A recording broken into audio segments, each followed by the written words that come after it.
오늘 우리는 이제 로마서 10장 9절서부터 13절 말씀을 본문으로 차별 없는 구원이라는 제목을 가지고 함께 말씀을 나누도록 하겠습니다.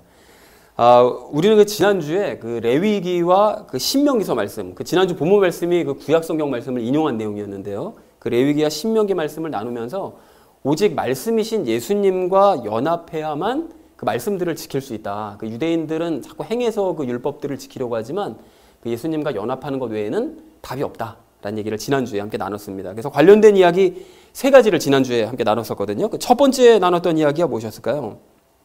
말씀을 오해하는 사람들과 같지 않음에 감사하자. 그렇습니다. 말씀을 오해하는 사람들과 같지 않음에 감사하자. 그 지난주 그 구약 성경 말씀을 이렇게 인용하신 걸 보면 행하는 자는 살 수 있다. 또 말씀을 행할 수 있다. 이제 이런 말씀들의 한 구절만 보면서 전혀 엉뚱하게 해석해서 이거 봐라. 하나님의 말씀은 우리 노력으로 충분히 행해낼 수 있다. 또 행해내야만 살 수 있다고 말씀하시지 않냐. 이제 이렇게 전혀 엉뚱하게 해석하는 사람들이 있는데 우리도 과거에 그렇게 살았었죠. 그렇지만 우리가 성경을 통해서 그것의 바른 의미를 깨닫고 어떻게 해야 되는지 답을 찾았음에 이제 감사하자라는 것을 지난주에 첫 번째 이야기로 나눴습니다. 자, 그런가 하면 두 번째로 나눴던 이야기는 무엇이었을까요? 감사하자. 네, 그렇습니다. 그러니까 바울이 선포한 복음을 많은 사람들이 그냥 십자가 복음이다라고 단순하게 그냥 거의 기계식으로 대답하는 경우가 많은데요.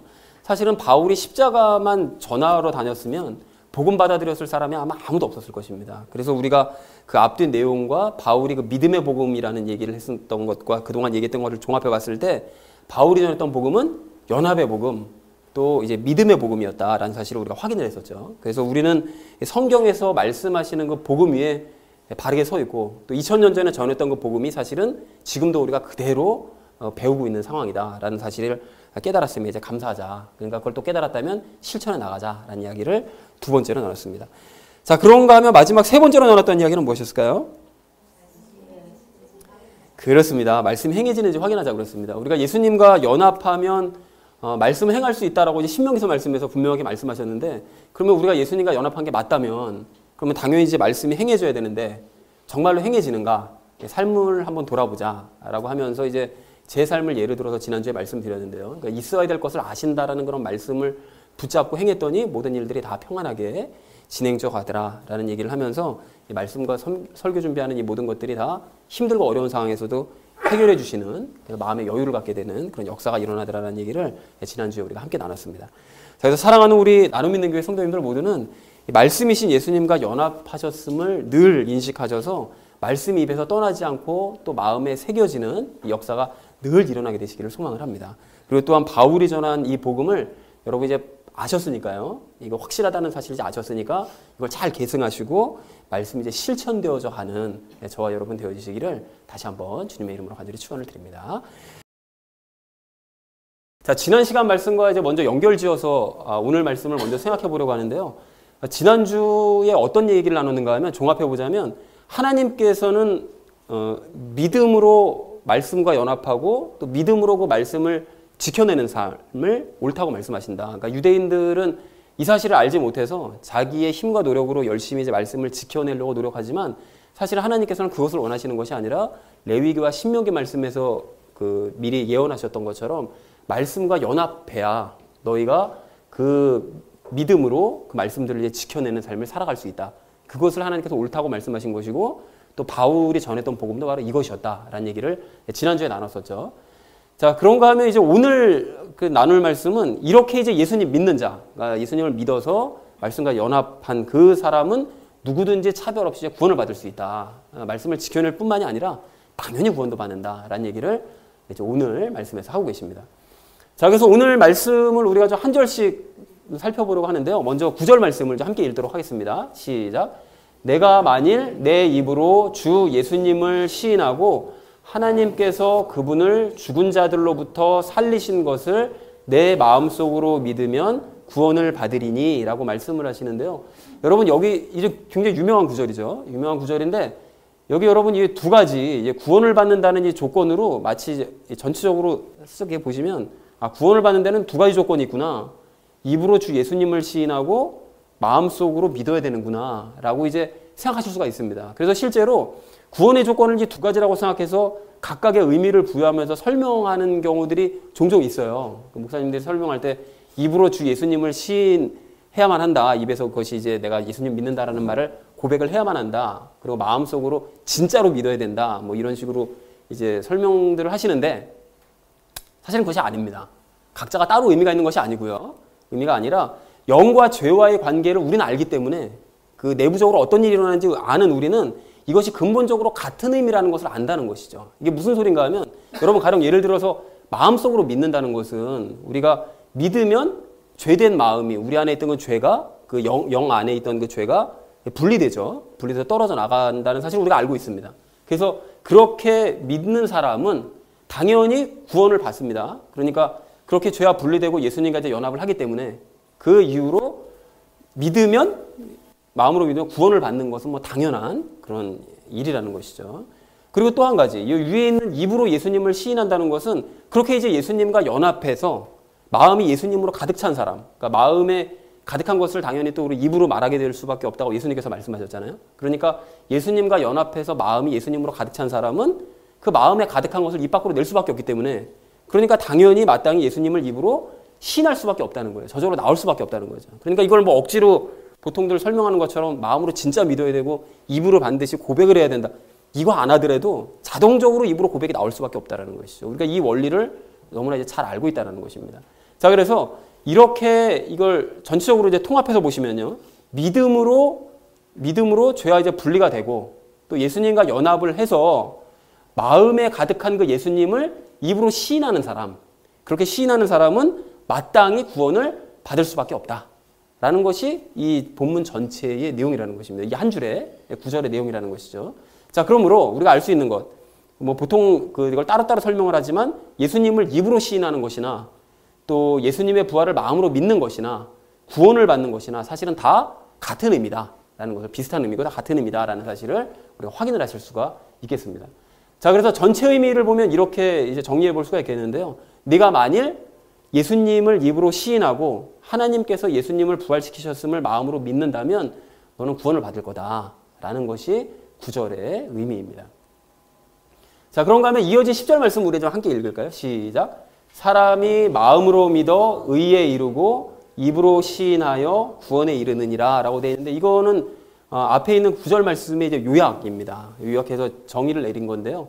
마음으로 믿어 의에 이르고라는 걸 다시 한번 정리하면 믿으면 죄와 분리되고 예수님과 연합해서 하나님께서 옳다 하시는 그 의의 상태에 이르게 된다라는 그런 당연한 말씀이고요.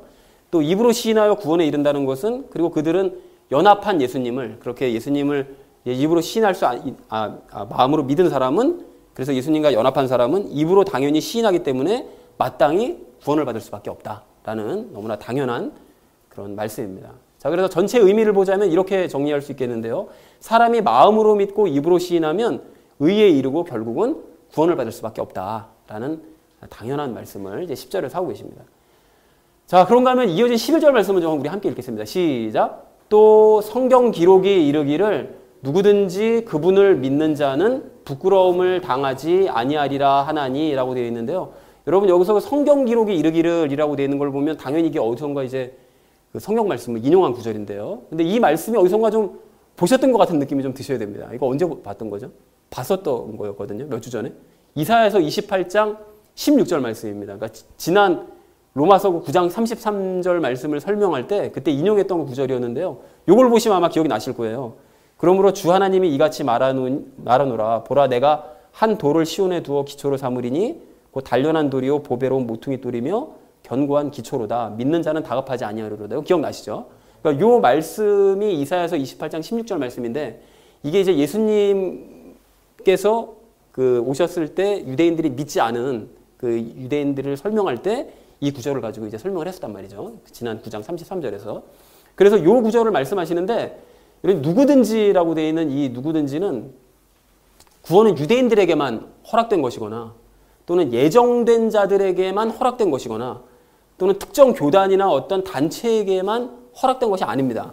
어떤 뭐 이단 단체, 뭐 우리가 아는 이 교리를 알아야만 너희가 구원받을 수 있어라고 하는 그런 사람들에게만 허락된 것이 아니라 오직 구원의 조건은 하나라는 것이죠. 누구든지 믿으면 구원을 받을 수 있다는 거예요. 아주 위대한 선포죠. 누구든지 믿으면 아무나 다 구원을 받을 수 있다라는 것이 하나님께서 말씀하시는 바입니다. 그리고 바울이 이렇게 자꾸 이걸 강조하는 이유는 유대인들이 혈통과 행함을 자꾸 강조하잖아요. 그러니까 혈통, 유대인 혈통이래만 구원받을 수 있고 행해야만, 선행을 해야만 구원받을 수 있다라고 자꾸 고집을 하니까 바울이 혈통이 아니라 유대인만 구원받는 것이 아니라 누구든지 구원받는 거고 행함이 아니라 믿어야 구원받는 거다라는 사실을 계속해서 지금 강조하고 있는 중에 있다는 것을 참고하시면 좋을 것 같습니다.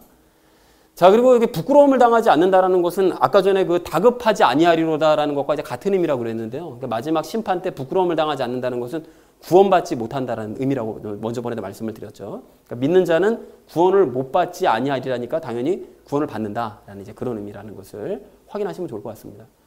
자, 그래서 11절 전체 의미를 살펴보면 이렇게 되는데요.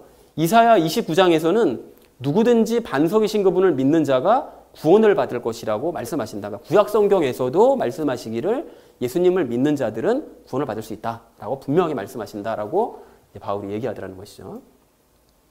자, 그리고 이어진 12절 말씀입니다. 우리 함께 읽겠습니다. 시작. 이는 유대인과 그리스인 사이에 차별이 없기 때문이라 모든 사람 위에 계신 같은 주께서 자신을 부르는 모든 사람에게 부요하시니 라고 말씀하시는데 여기서 그 얘기하는 이는 이라는 것은 앞에 방금 얘기했던 예수님을 믿는 자는 누구든지 구원을 받는다라는 바로 그것은 누구든지 믿으면 구원받는다는 것은 유대인과 그리스인 사이에 차별이 없기 때문인데 여기서 얘기하는 그리스인은 그 헬라인들, 그리스인을 얘기한다기보다는 그 세상의 모든 유대인을 제외한 이방인들을 이야기합니다. 그래서 1장에서도 왜 그 유대인과 바바리인이라는 표현이 있었잖아요. 그러니까 이방인들. 그것이 이제 그리스인을 그렇게 얘기한 것이죠.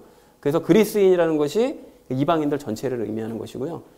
여기 보면 차별이 없기 때문이라고 이제 말씀을 하시는데 그 유대인과 이방인 사이에는 더 이상 차별이 없습니다.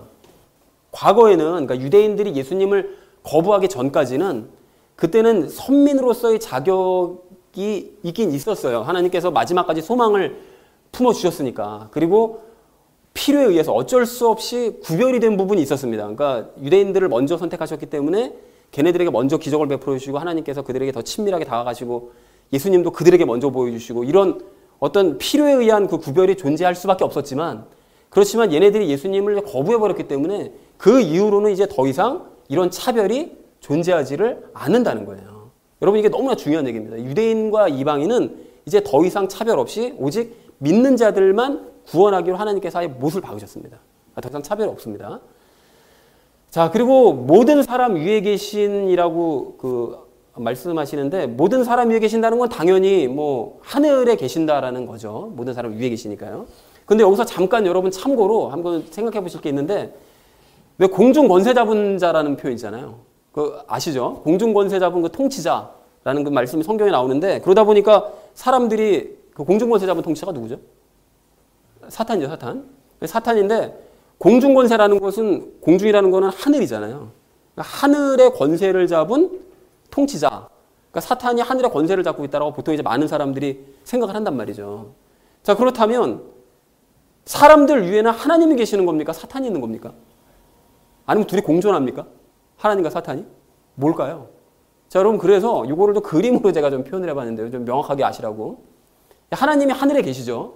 하늘에 계시고 밑에는 사람들이 있습니다. 근데 여기 흰색은 그리스도인을 이렇게 좀 표현을 해봤고요. 그리고 검은색으로 된 것은 이제 믿지 않는 사람들, 아직 믿지 않는 사람들 이렇게 표현해봤습니다. 그런데 저 믿지 않는 사람들 저 위에 공중권세 잡은 자가 역사합니다.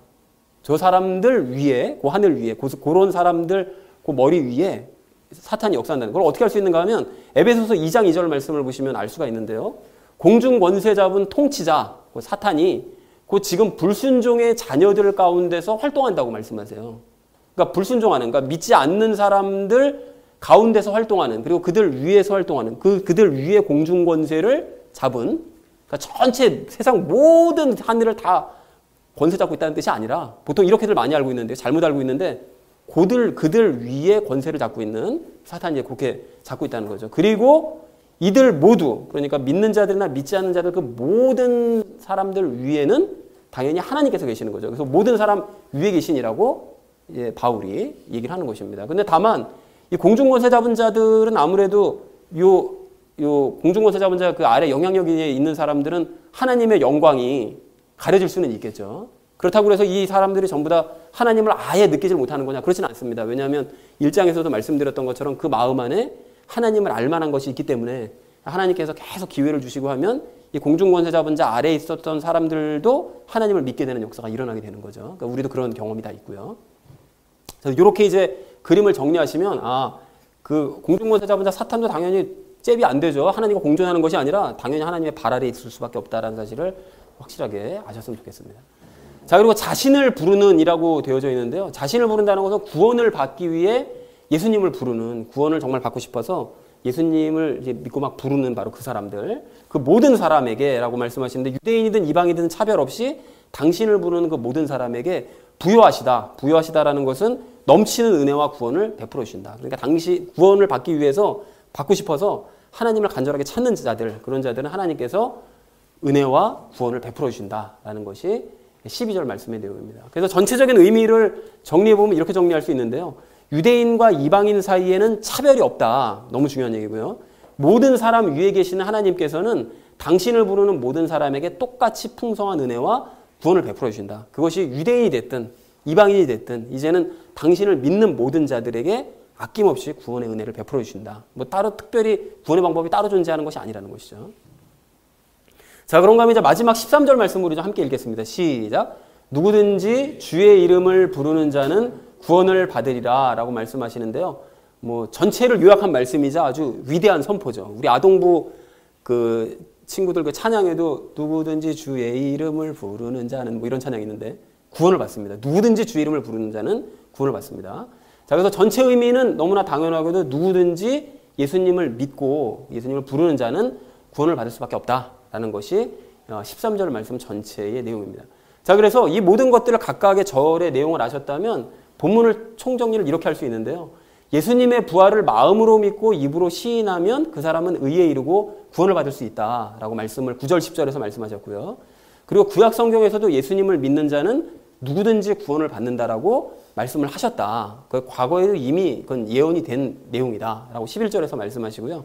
그래서 하나님께서는 그렇게 약속하신 것처럼 구약 성경에서 약속하신 것처럼 당신을 부르는 모든 사람들에게 차별 없이 풍성한 구원의 은혜를 베풀어 주신다. 그런 분이시다. 라고 이제 12절에서 말씀하고 계시고요. 그러므로 누구든지 예수님께서 행하신 일을 믿고 그 예수님의 이름을 그 부르는 자는 구원을 받을 수밖에 없다. 라는 것이 차별 없이 구원을 받을 수 있다. 라는 것이 13절 말씀의 내용이자 전체 내용입니다.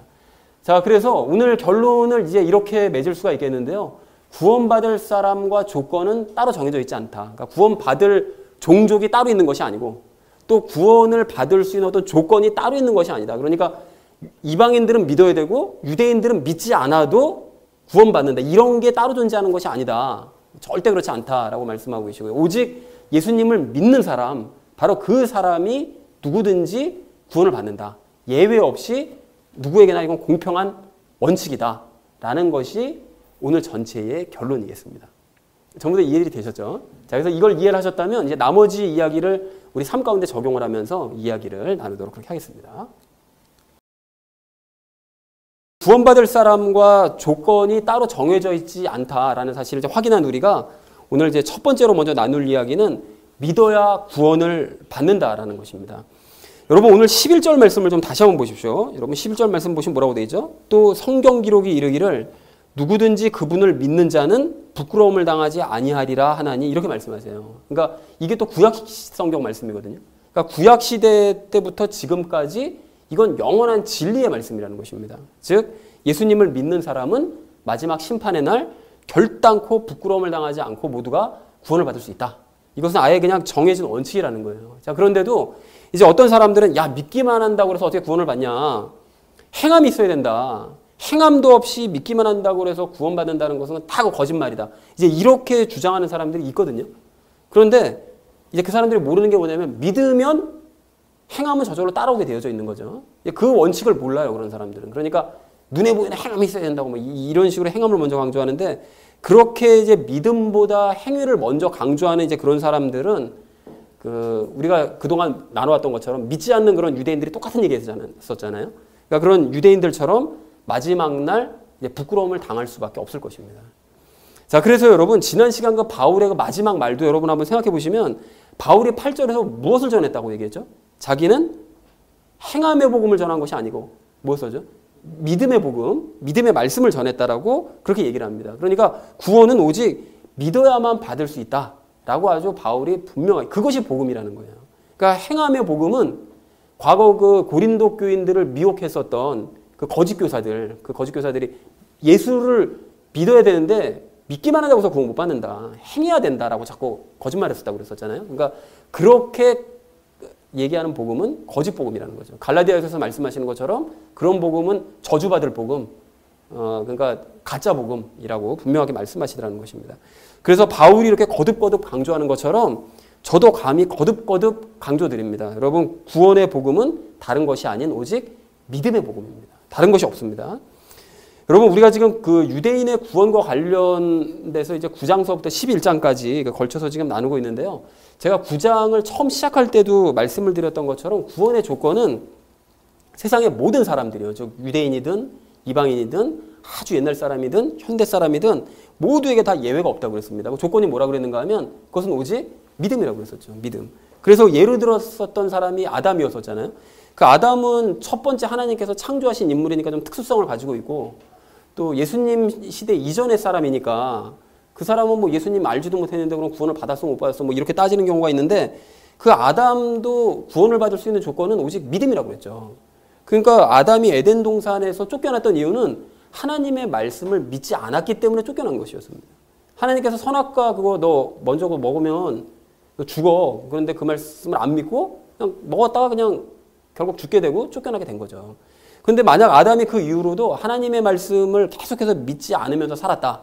그랬다면 당연히 그 사람은 구원받지 못했을 것입니다. 뭐 처음에 만든 사람이든 말든 하나님의 말씀을 끝까지 안 믿으면 그냥 죽을 수밖에 없었다는 거죠. 그러니까 이처럼 하나님의 기준은 태초부터 지금까지 변함이 없습니다. 오직 하나님과 그분의 말씀을 믿는 자들을 구원하신다는 거예요. 그리고 2000년 전에 오셨을 때는 예수 그리스도를 믿어야 너희가 구원받는다. 그 말씀을 믿는 사람들만 구원받는 거죠. 그 이유는.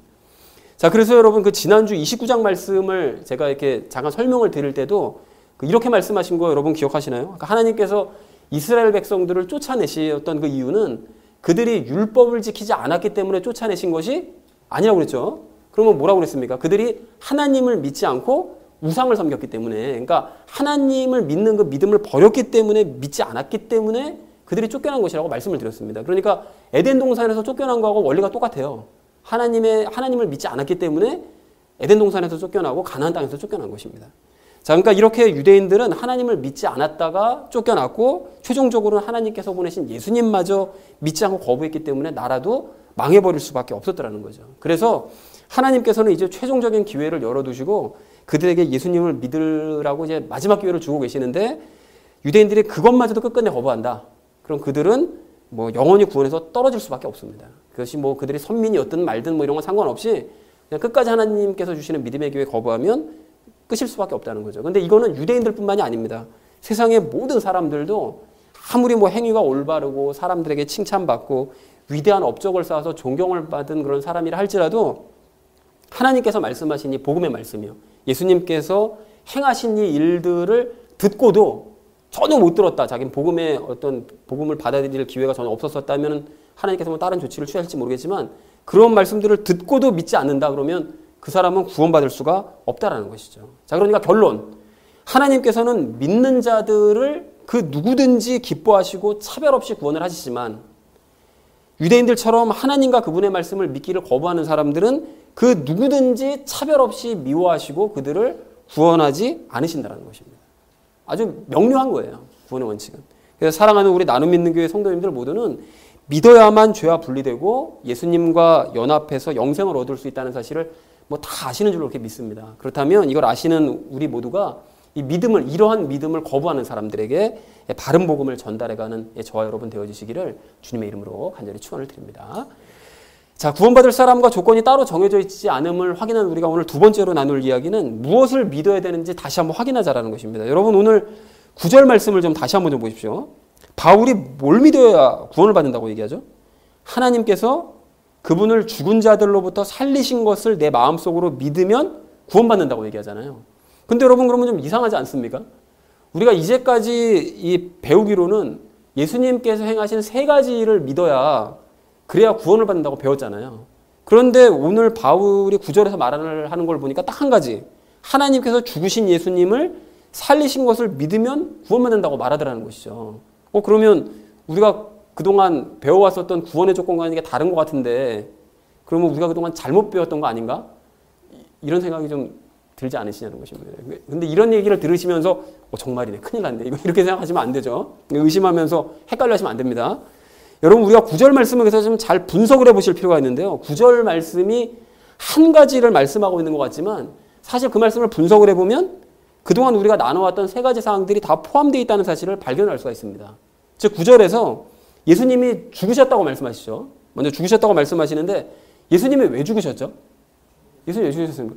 우리의 죄 문제 해결하시기 위해서, 그러니까 우리의 죄 문제를 해결하시려고 죄와 연합되셨기 때문에 죽으신 것입니다. 그리고 9절을 보시면 또 하나님께서 예수님 다시 살리셨다고 그러시잖아요. 그러니까 물론 예수님이 의인이시니까 하나님께서 다시 살리신 것도 맞는데 하나님께서 궁극적으로 예수님을 살리신 그 목적, 그 이유가 뭘까요? 우리와 연합하게 하시기 위해서, 우리 안으로 들어오게 하시기 위해서 예수님을 부활시키신 것이었습니다. 그리고 마지막으로 또 한 가지요. 부활하신 예수님께서는 영의 상태로 부활하셨을까요? 아니면 몸을 가진, 육신을 가지신 상태로 부활하셨을까요?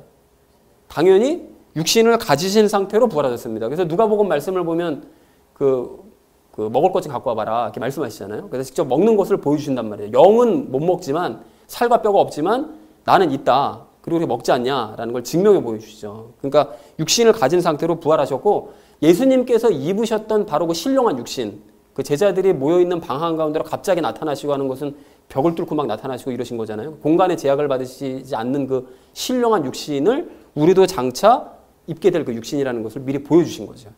자, 그러니까 이 모든 것들을 종합해보면 3가지가 그 안에 들어가 있습니다. 예수님께서 우리의 죄 문제를 해결하시기 위해서 죽으셨다. 그러니까 예수님께서 과거에 행하신 일, 그거를 지금 말씀하고 계시고요.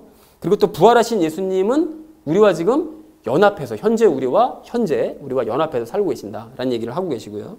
그리고 신령한 육신을 입은 상태로 예수님께서는 부활하셨기 때문에 장차 우리도 예수님과 같이 될 것을 미리 보여주셨다. 미래에 있을 일을 우리 미리 보여주셨다. 과거, 현재, 미래의 일을 다 이렇게 포함하고 계시다는 것이죠. 자, 그래서 결국 이 3가지 내용의 9절 말씀에 이제 함축이 되어져 있는 것인데요. 그러니까 예수님께서 행하신 과거, 현재, 미래 이 3가지를 믿어야 구원을 받는다라는 것은 틀림없는 사실이라는 것입니다.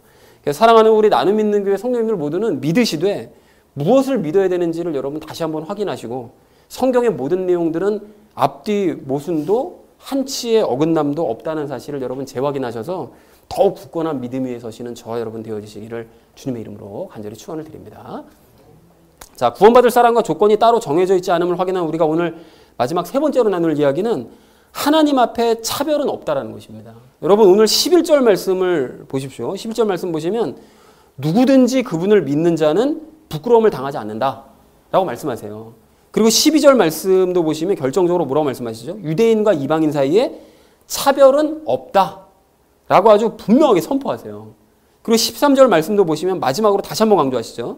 누구든지 예수님의 이름을 부르는 자는 차별 없이 구원을 받는다 라고 명백하게 말씀하시더라는 것입니다. 자, 그러므로 유대인들이 주장하는 것처럼 구원은 유대인들에게만 한정된 것이 아니고, 그리고 뭐 예정론자들이 주장하는 것처럼 구원은 예정된 사람들만 받는 것도 아니고, 또 이단들이 주장하는 것처럼 구원은 이단의 특정 교리를 알아야만 구원받을 수 있는 것도 아니라는 것입니다. 그러니까 이런 사람들은 모두가 다 그냥 자기 소견에 오른 대로 그냥 자기들이 정한 그냥 그 구역 안에 그 안에 있는 사람들만 구원을 받을 수 있다. 이렇게 주장하고 착각들을 하지만 오늘 본문에서 분명하게 말씀하시듯이 누구든지 믿기만 하면 그 어떤 차별도 없이 구원을 받을 수 있습니다. 이건 영원한 진리인 거예요. 자, 구원에는 그래서 정해진 사람이 따로 있지 않고 정해진 조건이 별도로 있는 것이 아니다 라는 것을 우리가 분명하게 알아야 된다는 거죠. 자, 어떤 사람이 그 미국에 거주하는 그 유대인이자 그리스도인인 어떤 한 교수를 그 인터뷰한 영상이 있어서 좀 봤는데요. 그 교수라는 사람이 그 이스라엘에 사는 유대인들, 그러니까 지금 현재 이스라엘 땅에 살고 있는 그 유대인들에게 그 예수님을 전파하는 그런 단체에서 장으로 일하는 그런 사람이더라고요. 자, 그런데 그 인터뷰 내용을 이제 들어보니까 그 대충 뭐 내용이 이랬습니다. 그 하나님께서는 왜 아브라함을 선택하셨나? 그러니까 이제 그 사람이 대답하기를 뭐 그거는 알 수 없다. 왜 선택하셨는지는 알 수 없다. 하지만 아브라함이 이제 성경에 말고요. 유대인들에게 내려오는 그 계승에 의하면 아브라함이 뭐 우상들을 원래 아브라함의 아버지 데라가 우상 만드는 사람이었잖아요. 그러니까 그 집에 있는 우상을 다 깨뜨려 버리고 우상 한 개만 남기고 다 깨뜨려 버렸다는 거예요. 그리고는 자기가 이제 깨뜨린 그 망치를 그 나머지 하나 남은 그 우상에 손에다가 이제 올려놓고 아버지가 돌아왔을 때 이게 누가 한 짓이냐고 했더니 저 우상이 한 짓이라고 망치를 깨우셨다고 막 이제 그 말이 안 되는 얘기잖아요. 그러니까 그 말이 안 되는 얘기를 아버지에게 깨닫게 하려고 아브라함이 그런 일을 했다는 것이 그냥 유대인들 사이에 전해 내려오는 그냥 그 얘기래요. 근데 그거를 얘기하면서 아브라함이 의로운 사람이라서 선택하셨다라고 뭐 이런 식으로 대답을 하더라고요. 사실은 아니죠. 아브라함이 의로운 사람 아니었습니다. 우리가 알다시피. 그리고 아브라함이 선택받아서 그의 후손들이 선택된 민족이 됐다면 다른 민족들은 그러면 차별을 받을 수밖에 없는 거 아니냐 또 이런 질문을 했어요. 그랬더니 그 교수란 사람이 유대인들은 열방을 축복하기 위해서 열방의 빛이 되라고 하나님께서 택하신 그런 민족이다. 그러니까 그걸 차별이라고 그러면 차별인데 뭐 그런 차별은 존재할 수밖에 없는 것 아니냐. 뭐 이런 식으로 얘기를 하더라는 것이죠. 그리고 또 질문하기를 선택받지 못한 민족들은 그럼 불평할 수 있지 않냐라고 얘기했더니 그 교수가 얘기하기를 유대인들은 자신의 역할을 겸손하게 설명을 했다. 그러니까 열방의 빛이 되고 열방에게 그 하나님의 복음을 전파하기라고 선택받은 민족이다라는 것을 겸손하게 설명을 했는데 그 유대인들을 제외한 나머지 민족들이 유대인들을 자꾸 불평하고 그 질투하고 막 이랬었다. 그렇지만 하나님께서 선택하신 일인데 택하신 일인데 그걸 질투하거나 불평하면 되겠냐라는 식으로 얘기를 하더라는 것이죠. 그리고 또 유대인들은 선택받았다는 그런 어떤 의식 때문에 교만하거나 그러진 않냐 물어봤더니 정통 유대인들은 이방인들과 분리되려고 노력을 한다. 그리고 이방인들이 자기네들을 워낙 많이 핍박했기 때문에 그거에 대한 두려움이 있다. 그러니까 그렇게 자꾸 분리되려고 하고 두려움을 가지고 있는 그런 모습 때문에 그런 것이 이제 교만으로 비춰진다. 근데 자기는 절대 그것을 교만이라고 생각하지 않는다라고 얘기하는데 그 말 자체도 웃긴 것이 앞에서는 열방에 빛이 되고 열방에게 복음을 전파하라고 해서 이방인들에게 가까이 가야 된다고 말씀하신 그렇게 사명이라고 그래서 택함 받았다고 얘기해놓고 뒤에 가서는 이방인들하고 어떻게든 떨어져 보려고 노력하는 것이라고 뭐 이렇게 얘기를 하니 앞뒤가 전혀 안 맞는 말이잖아요, 사실. 그러니까 이런 식으로 이제 질문과 답변이 오고 가더라는 거예요. 그러니까 뭐 말 같지도 않은 그런 말들이 오고 갔습니다. 그래서 이외에도 굉장히 많은 말들을 했지만 시간 관계상 제가 생략하도록 하겠습니다. 그런데 이 몇 가지 말만 들으셔도 대충 짐작을 하셨겠지만 저는 이 영상을 보는 내내 그 질문하는 사람이 그 이방인의 입장에서 그 유대인들이 부럽다는 식으로 자꾸 얘기하는 그 느낌을 그렇게 선택받았고 그러면 나머지 불평할 수도 있지 않냐 뭐 자꾸 이렇게 뭐 아쉬운 것처럼 자꾸 얘기하는 이런 느낌을 좀 지울 수가 없었고요. 그 대답하는 그 교수도 겸손한 것처럼 말하지만 사실은 선민의식에 젖어 있는 유대인 그 이상도 이하도 아니라는 느낌을 받았습니다. 근데 정말 놀라운 점은 뭐냐면 이 둘의 대화가 유대인과 이방인의 대화가 아니라 둘 다 그리스도인이었다는 거예요. 어처구니 없는 얘기 아닙니까? 둘 다 그리스도인이었어요. 그런데 더 놀라운 것은 이 영상에 달린 댓글들이었는데요. 제가 몇 가지를 뽑아보면 이렇습니다. 이스라엘은 인류의 본보기가 되어 하나님의 영화를 드러내는 사명을 감당하느라 수고한 민족이다. 영화를 드러내는 사명이 아니라 불순종의 본보기였죠. 사실은. 그리고 하나님의 장자의 나라 이스라엘을 축복한다. 이스라엘을 통해 하나님을 알게 되었다. 예수님을 통해 알게 된 게 아니라 이스라엘을 통해 알게 됐대요. 이스라엘은 먼저 된 복된 나라다. 먼저 된 자지만 나중 된 자라고 예수님께서 분명히 말씀하셨는데 복된 나라래요. 이스라엘은 구원의 장자로서 차자인 열방을 위해 하나님이 희생시킨 나라다. 하나님께서 희생시키신 건 예수님이시지 이스라엘을 희생시키신 게 아닙니다. 성경의 모든 구원의 약속은 이스라엘을 통해서만 약속하신 것이다. 예수님이 아니고 이스라엘을 통해서만 약속했대요. 그리고 심지어 이스라엘은 우주의 중심이요 생명의 중심이라는 글을 쓴 사람도 있어요. 자, 그래서 이외에도 댓글들이 정말로 많았는데요. 그들 모두가 다 이스라엘을 굉장히 정말 심각할 정도로 찬양하고 높이는 그런 댓글들만 있더라는 것입니다. 근데 여러분 이 모든 사람들의 이제 글들을 다 보시지 못하셨겠지만 방금 말씀드린 요것만 봐도 알 수 있는 게 뭘까요? 이 사람들에게 빠져 있는 게 뭡니까? 뭐가 없죠? 예수님이 없습니다. 예수님이 없어요.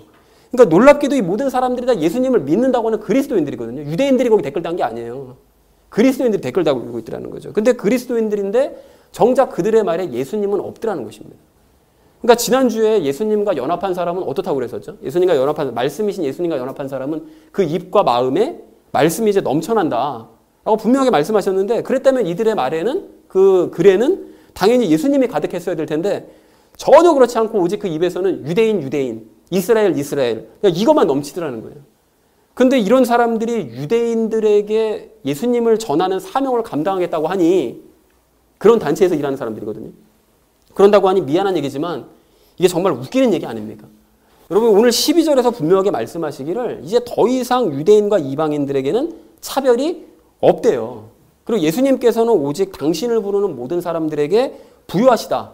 모든 사람들에게 똑같은 기회를 주신다라고 분명하게 말씀하심에도 불구하고 정말 한심하게도 이런 사람들은 쓸데없이 무슨 선택된 민족이나 부르고 있고 선택된 민족과의 차별을 이야기하고 그들을 향한 뭐 불평과 부러움이나 이야기하고 장자의 나라라니 뭐 복된 나라라니 뭐 우주의 중심이라니 생명의 중심이라니 쓸데없는 소리들을 계속 하고 있더라는 것입니다. 그러니까 예수님이 그 단어에 계셔야 될 자리에 다 유대인들 거기다 대처해가지고 우주의 중심에 이스라엘이 있어요. 예수님이 계시지.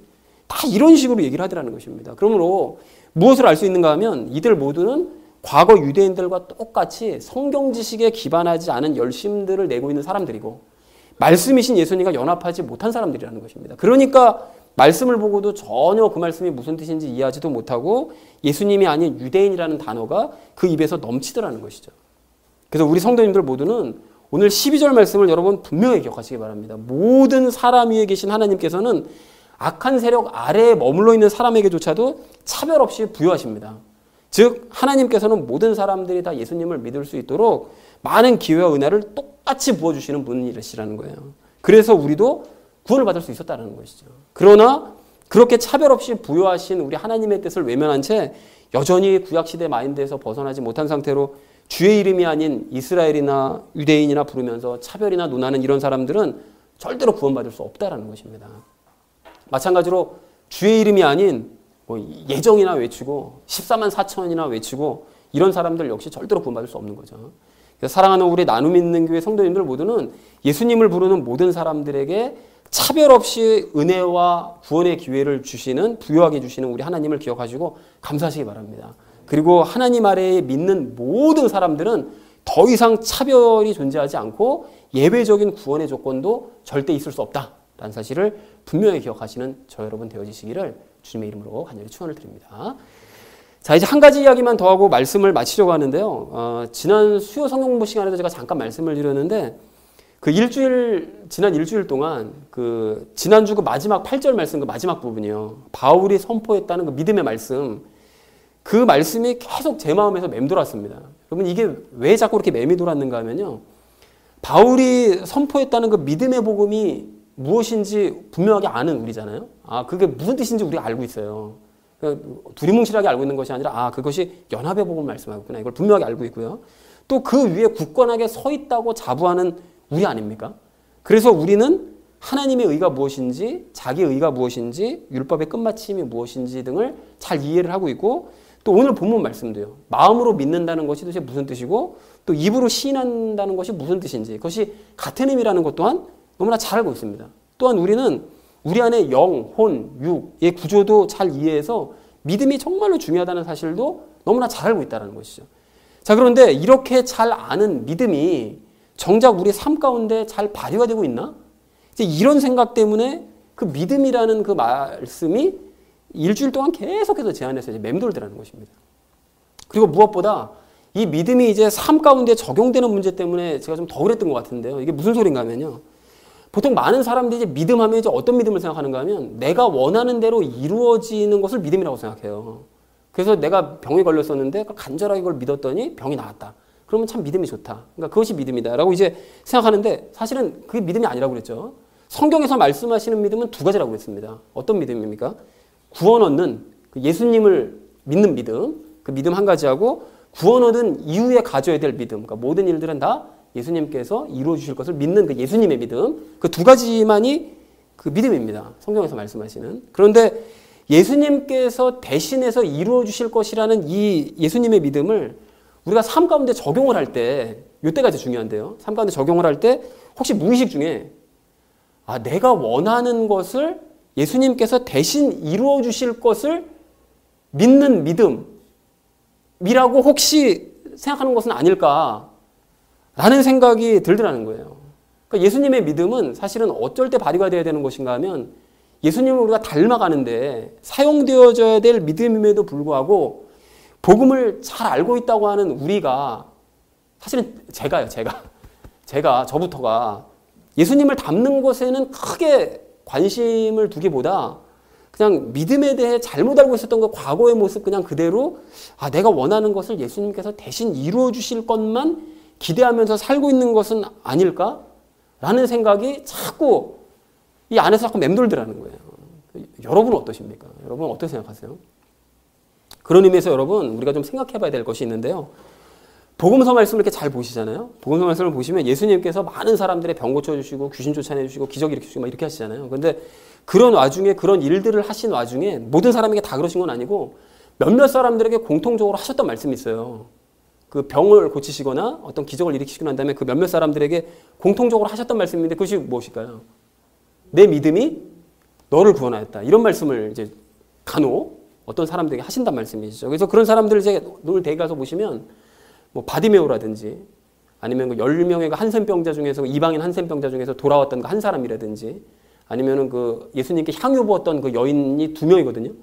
그 예수님 돌아가시기 전에 부었던 그 마리아 말고 그 누가복음에서 등장하는 막달라 마리아로 추측하는 그 여인이 있습니다. 그런 여인이나 뭐 기타 몇몇 사람들에게 내 믿음이 너를 구원했다. 이렇게 말씀하시더라는 거예요. 칭찬하시더라는 거죠.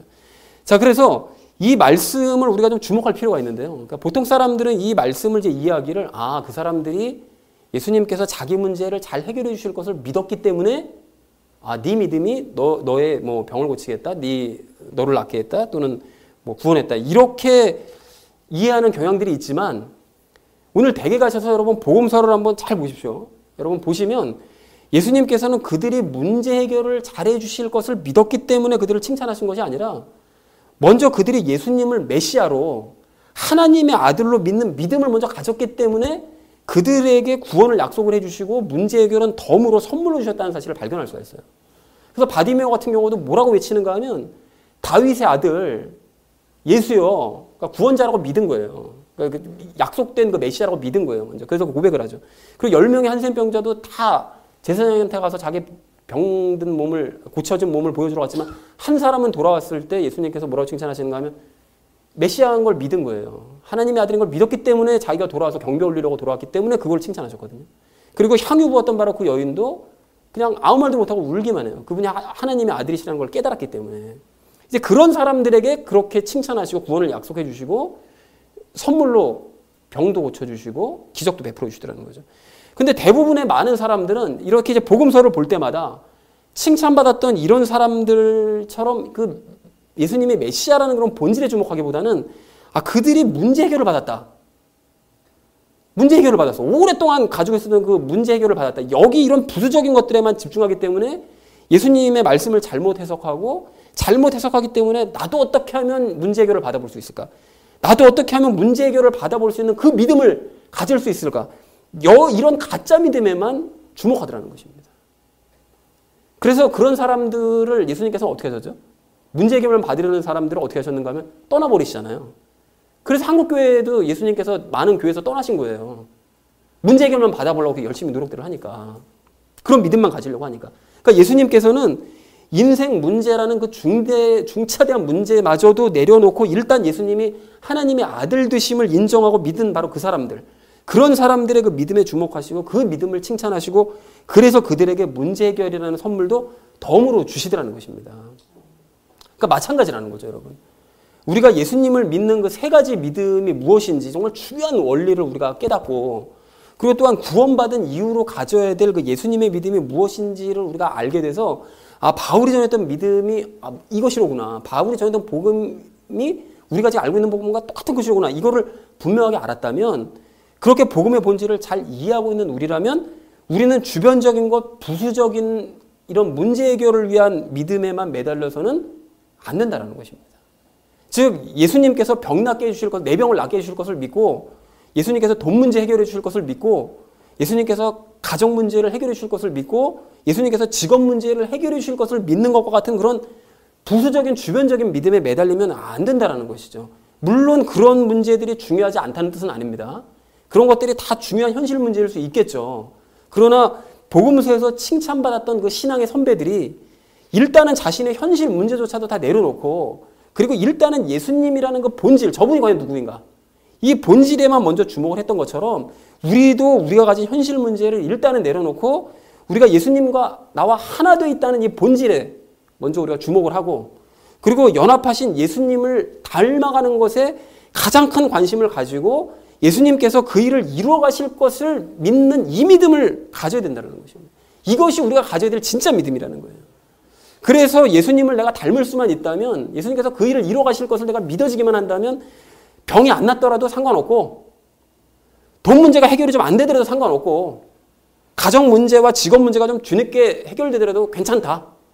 난 예수님을 닮아갈 수 있는 진짜 믿음을 가지고 있으니까 이런 믿음을 우리가 가져야 된다는 것입니다. 그런데 이러한 믿음에는 전혀 관심도 없으면서 오직 그냥 병 나는 것과 그냥 돈 문제와 가정 문제와 직업 문제 이런 현실 문제에만 매달리고 있다면 우리가 기복신앙을 가진 사람과 도대체 무엇이 다르겠느냐는 거예요. 이 모든 것을 이 중요한 원리를 다 깨달은 우리가 이 바울이 전했던 복음과 똑같은 지금 복음을 지금 가지고 지금 함께 걸어가고 있는 우리가 전혀 엉뚱한 것에만 집중하고 있다면 도대체 무슨 유익이 있겠느냐는 것입니다. 자, 그러면 예수님을 닮은 믿음이라는 것을 그럼 구체적으로 어떻게 우리 삶 가운데 가져야 되느냐? 여러분 이 부분에 대해서는 제가 숙제로 내드리도록 하겠습니다. 숙제로 내드리는데 다만 힌트를 드리자면 과거에도 제가 설명을 드렸던 것처럼 매 순간 내가 말하고 행동하는 것이 이것이 정말 예수님을 닮는 것과 상관이 있는 것인가? 이거를 고민하시면 숙제에 대한 답이 보이실 거예요. 그리고 또한 그 순간 예수님께서 내가 할 말을 점차 생각나게 해주시고 또 행하게 하실 것을 점차 믿어 가시면 된다는 것입니다. 그렇게 되면 최종적으로 말씀이 저절로 이루어져 가는 것도 눈으로 보시게 될 것이라는 것입니다. 그래서 사랑하는 우리 나눔 있는 교회 성도님들 모두는 예수님을 닮기 위해 하나님 앞에 남은 자만 구원을 받는다라는 이 로마서 9장 말씀을 여러분 다시 한번 기억하시기 바랍니다. 그리고 바른 믿음이 무엇인지 알고 있는 우리가 이제 다시 한번 심기일전해서 예수님을 닮는 그 믿음을 부지런히 구하고 또한 이루어 가셔서 우리의 믿음이 지식에 그치지 않음을 증명해내기를 간절한 마음으로 소망을 합니다. 그렇게 하심으로써 가지고 있던 현실 문제까지 선물로 해결받으시는 저와 여러분 되어지시기를 주님의 이름으로 간절히 축원을 드립니다. 우리 함께 기도하겠습니다.